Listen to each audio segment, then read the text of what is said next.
Okay, you two buds. We are headed to Catalina.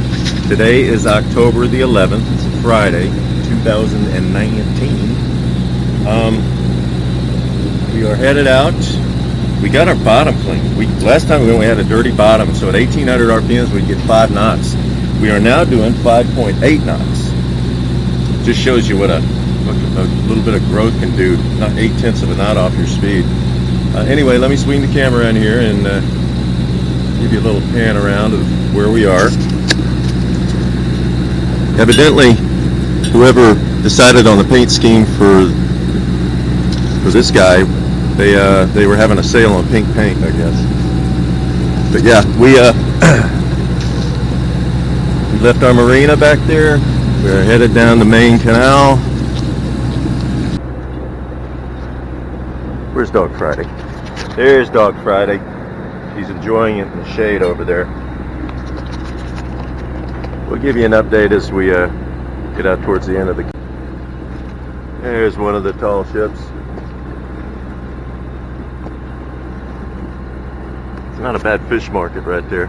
We went there and ate a couple of times. The other tall ship, I don't know if you can see it, it's up in here. He's coming in very slowly.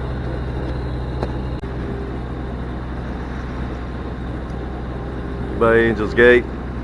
See you in a couple of days. Maybe. Okay.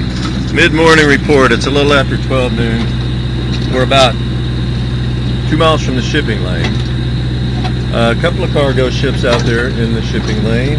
Nothing, no big traffic anywhere. The tiniest amount of wind starting to just kind of fill in here and there. It's confused because you got the offshore flow from the Santa Ana's coming off the land, and then you've got some wind that's trying to fill in from the northwest, west-northwest. But you know, if it's enough that can just fill that main up and keep it from slatting, that'd be good.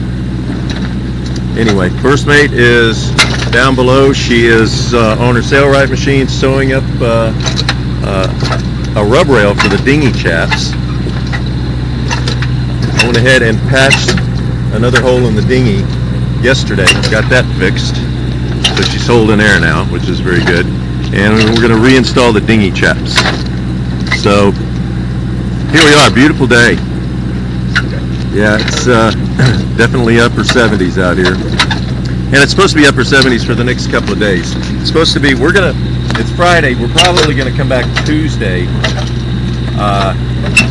And it's supposed to be warm the whole time. So that is really cool. Sorry about you guys back east, man. Well, sorry, not sorry.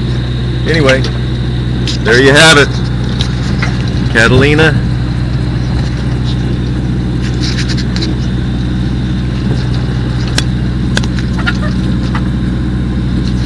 Oops. Catalina in the distance. Unbelievable, folks. Funny. It is mid-October, going on late October, Southern California. Upper 70s. I've taken my shirt off to get a suntan. Kind of amazing. Get rid of the truck driver suntan. Anyway, about a mile from the shipping lanes. Got one out there, and the island is very, very clear. Those offshore winds that blew all the humidity and the moisture in the air out. Very, very clear shot of the island. Oh, first mate's avocado tree. That's going to our property in Arizona. But it's coming with us on this trip. Anyway, Palos Verdes Hill. Goodbye, San Pedro. And hello, Catalina. Okay, first mate, tell us what you've done there. So, when I first made this is the dinghy chaps. When I first made it, I didn't put anything around where the, what's that called? The rail that goes around? The rub rail? The rub area? rail on Yeah. the skiff? Yeah, around where we would hit the dock. Yeah, there's like a ledge. And I didn't put anything around where this was going to rub, but we took it to Catalina one time, and during that time it caused, because it was bumping against the dock when we would take the dinghy to shore, it caused chafing around the bottom. And actually wore through in a couple places. It actually tore through, so what I did, Yeah. because this is, I forget the name of this stuff, like dock grill. Dock grill. Which is very similar to Sunbrella. Yeah. It's acrylic. So I burned the slit that, had ripped. I burned it, and then I took some, I forget the name of this. Vinyl. Vinyl. I took some vinyl and made sort of a rub rail on the inside and the outside. It's very difficult to work with because this is on the inside. So see how it just moves. It just moves. Yeah, the vinyl bunches up. Well, and when it's up against dock roll, it's or another material, it's going to move differently through the walking foot too. Yeah. So you did a good job. So we'll see what happens. We'll put it on and tie it down around the rub rail, and we'll see if this provides protection from chafing. There you go. Well, she's done a great job on the barbecue grill cover, the grill cover. We're going to actually put magma on there. We've got a stencil to do that. We've got the sail bag finished. We just need to put in the Lazy Jack system, which we got from Sailrite. They sent us the system as well as the canvas and all the equipment we would need to make the sail cover and the Lazy Jack system, and it was missing 2 parts. Yeah, so the Lazy Jack is actually made by Harkin, so they sent us the Harkin box, and it was missing 2 different lines, which are crucial. And for what we paid for that for a big boat, I think we paid about $600 for the Lazy Jacks.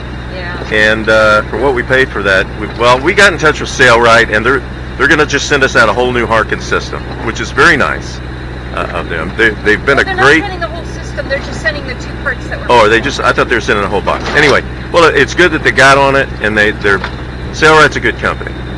Ultimately, they're gonna make it right. Anyway, there you have it. So that'll be cool. We'll take some shots when we put it on the skiff. So see how I stitched it? I used the up and down. Well, you're not still getting. You want me to? Afternoon update, folks. Trouble aboard Sail Before Sunset. We were a third of the way to Catalina, and I noticed the steering was feeling a little squishy. It's hydraulic steering on this beast. So I go below and I look, and we're losing pressure and we're losing some fluid, and I'm looking down on the cockpit floor now, and I'm seeing where some fluid had leaked out and puddled up. We had a hydraulic steering pump rebuilt when we had the new diesel put in back in late 2016. Well, as luck would have it, we weren't too terribly far offshore when the steering gave out. We called Boat US and had them tow us the 6 or so nautical miles to our slip. This adventure would have to wait for another day, but this was before the virus scare, and we had no idea what events were in store in the coming months. Stay tuned.